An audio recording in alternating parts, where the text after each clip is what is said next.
Oh boy. Oh boy.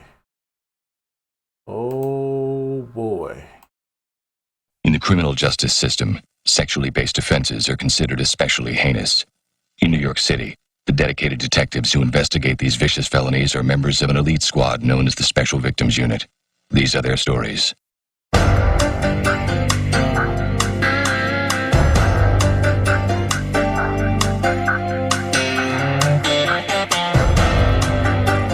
Top 10 disturbing 2000 songs because of what we know. And the reason this video is out is because of one person and one person only. I don't think we gotta explain it, bruh.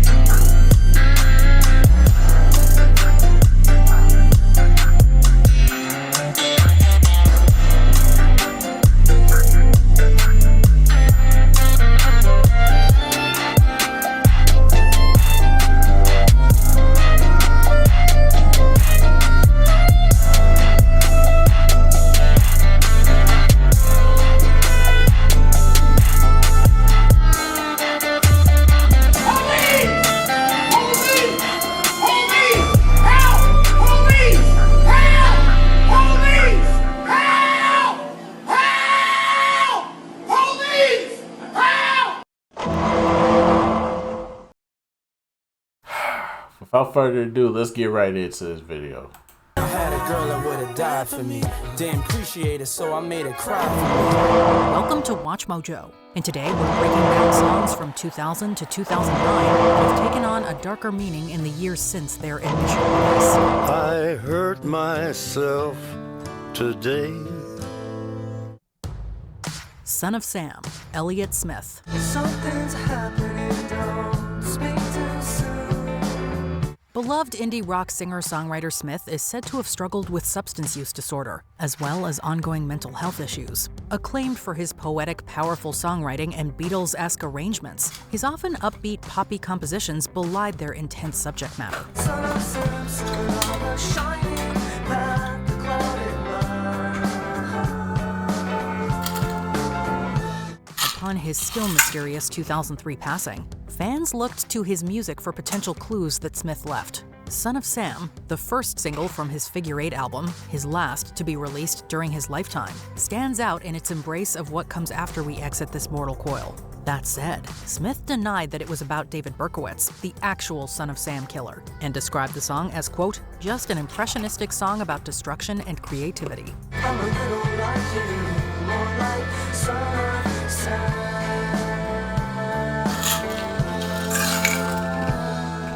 Floating in the Fourth, Frightened Rabbit.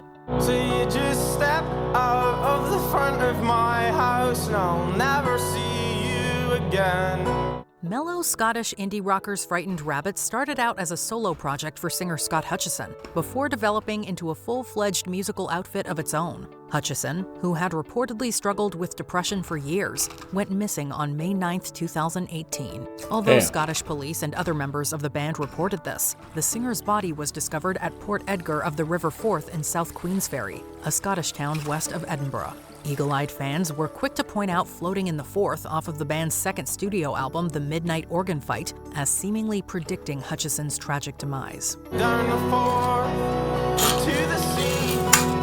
Whatever. Our Lady Peace. Well, I'm not driven by around just I'm driven by anger.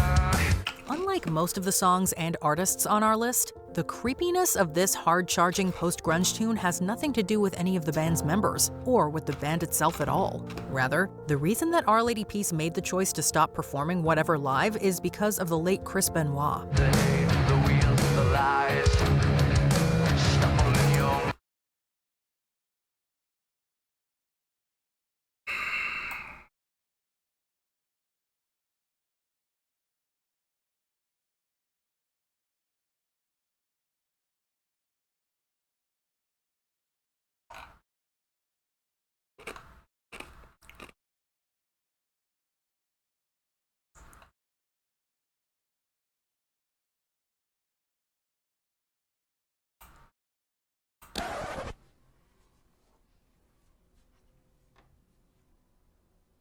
Nah.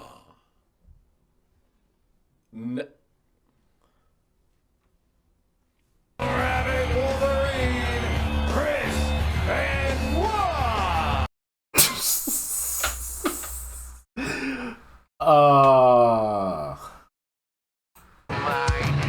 For the uninitiated, Benoit was a Canadian WWE superstar, winning 30 championships in total.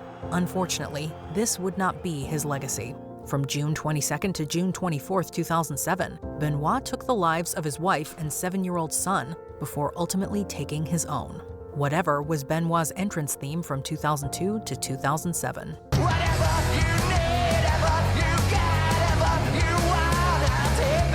Like a Stone, Audioslave.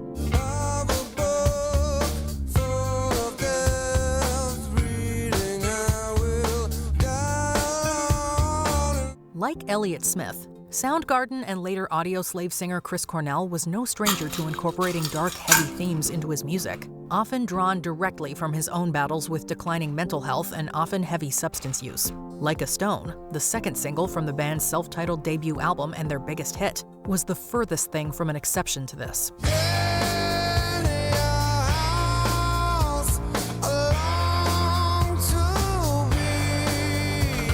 A plainly stated message to a loved one who has passed away, Cornell explained the song as being about, quote, concentrating on the afterlife you would hope for, rather than the normal monotheistic approach. Like a Stone doubly functions as a posthumous tribute to the singer himself, who took his own life following a Detroit concert in 2017.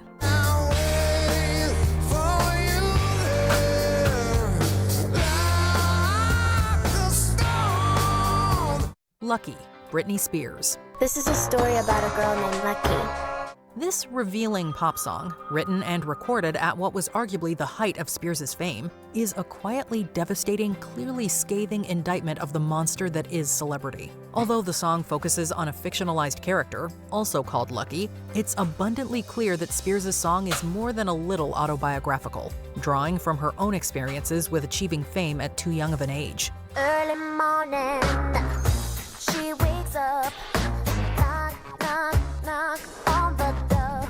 Lucky has been noted by critics and fans alike for predicting Spears' future clashes with paparazzi, as well as her own personal struggles, particularly those associated with her controversial conservatorship, uncovered in the 2010s and 2020s. She's a lucky, she's a star, but she cries in the lonely heart. Rehab, Amy Winehouse. They tried to make me go to rehab. I said no, no, no. This rebellious British soul singer was famous for being just that, a rebel.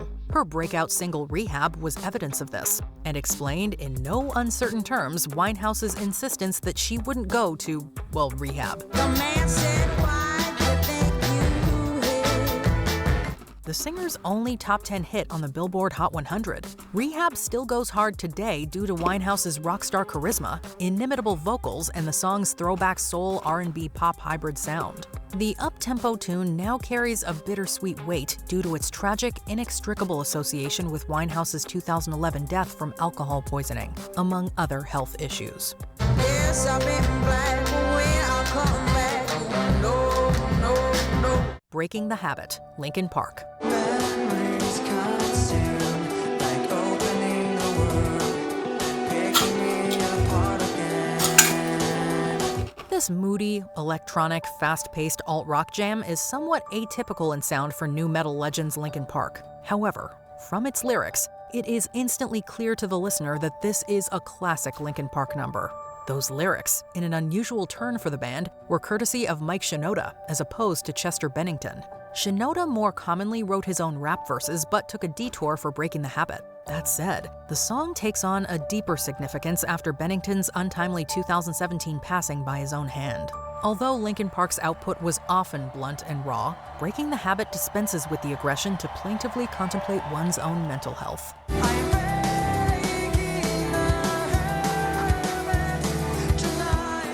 Ignition Remix. Oh, R. Kelly. Lord. Now I'm not trying to be rude, but hey, pretty girl, I'm feeling you the way.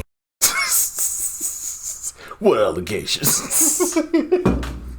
What allegations? When you say teenage, how are we talking? Girls who are teenagers. You do the things you do. Reminds me of my Lexus cool. Honestly, we could probably just do a list of R. Kelly songs that are disturbing because of what we know now. Until then, however, we'll stick to calling out the Pied Piper's biggest, most enduring 2000s hit. And yes, he really did refer to himself as the Pied Piper. So baby, give me that, and let me give you that. Running her hands through my fro, bouncing on 24s. A colossal smash at the time of its release, and routinely listed as being among the best songs of that decade. The song's ubiquity made it even harder to listen to following Kelly's 2019 arrest on racketeering and human trafficking charges. A catchy, irresistibly playful R&B tune, the remix to Ignition's vehicle-based euphemisms are now more cringeworthy than comedic.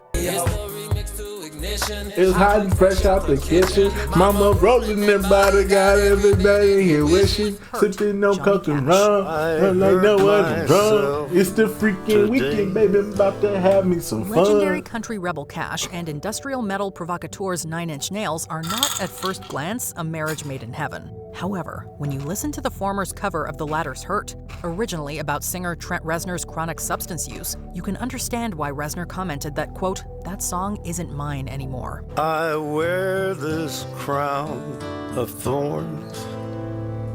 Recorded for Cash's American 4 The Man Comes Around album, the stark, stripped-down acoustic rendition famously tugs at the heartstrings with its plaintiveness, as well as with the singer's now weathered vocals. It goes without saying then that Cash's Hurt cover hits way differently after the singer's death in September 2003, just under a year after American 4's release. What have I become? My sweetest friend. Before we continue, be sure to subscribe to our channel and ring the bell to get notified about our latest videos. You have the option to be notified for occasional videos or all of them. If you're on your phone, make sure you go into your settings and switch on notifications. I Need a Girl Part 1, P. Diddy featuring Usher and Loon. All these classics are ruined. All these classics are ruined because it's freaky ass nigga. Mate, you got some hoes, well nigga, send them in. What you waiting for? Let the free show begin. Freaky ass nigga, man, ruined all the classics. Cause P. Diddy be wanting to party. And you gotta tell him no. You got to tell him no. I did. I like when you like this, Daddy. Daddy, I like when you scrambling and scraping for shit. I like that. I'll be practicing. I got my MTV out. Savage! I'm a savage! Oh! I'm a savage! Whatever I want, I'm going to get! Whatever I want, I have to get!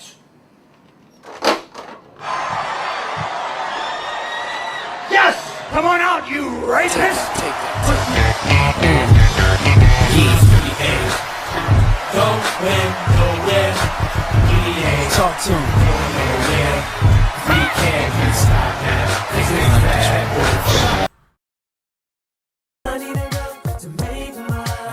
Fuck, I can't sing this song because of Diddy. Where do we start You with bastard. This song played as creepy even at the time. Sean Diddy Combs' ostensible love song describes treating a woman as the rapper's personal property, intended only to serve his needs. If that sounds uncharitable, consider Combs comparing the object of the song to a, quote, brother, or his now ironic charge that the women in his life were abusing him. I need a girl to ride me. I need a girl to make I need a girl that makes me feel so good inside. A sizable hit at the time of its release, I Need a Girl and its sequel received renewed attention and scrutiny after Combs' September 2024 conviction on racketeering and trafficking charges. A quick scan of the song's lyrics make it clear as to why. I had a girl that would've died for me.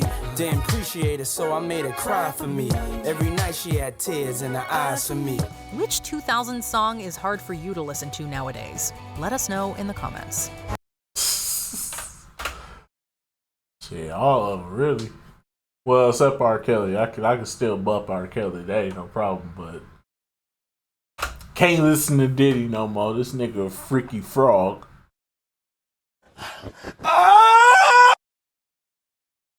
This nigga done turned to a freaky frog, so I definitely can't fuck with Diddy now at all. Pause, no Diddy. Gotta say no Diddy. If it's new booty in the building, you know he gonna get it. Don't take your girlfriend to a Diddy party. Nigga, you can take the but he wants you. Cause P. Diddy be wanting the body. And you gotta tell him no. You got to tell him no. I did.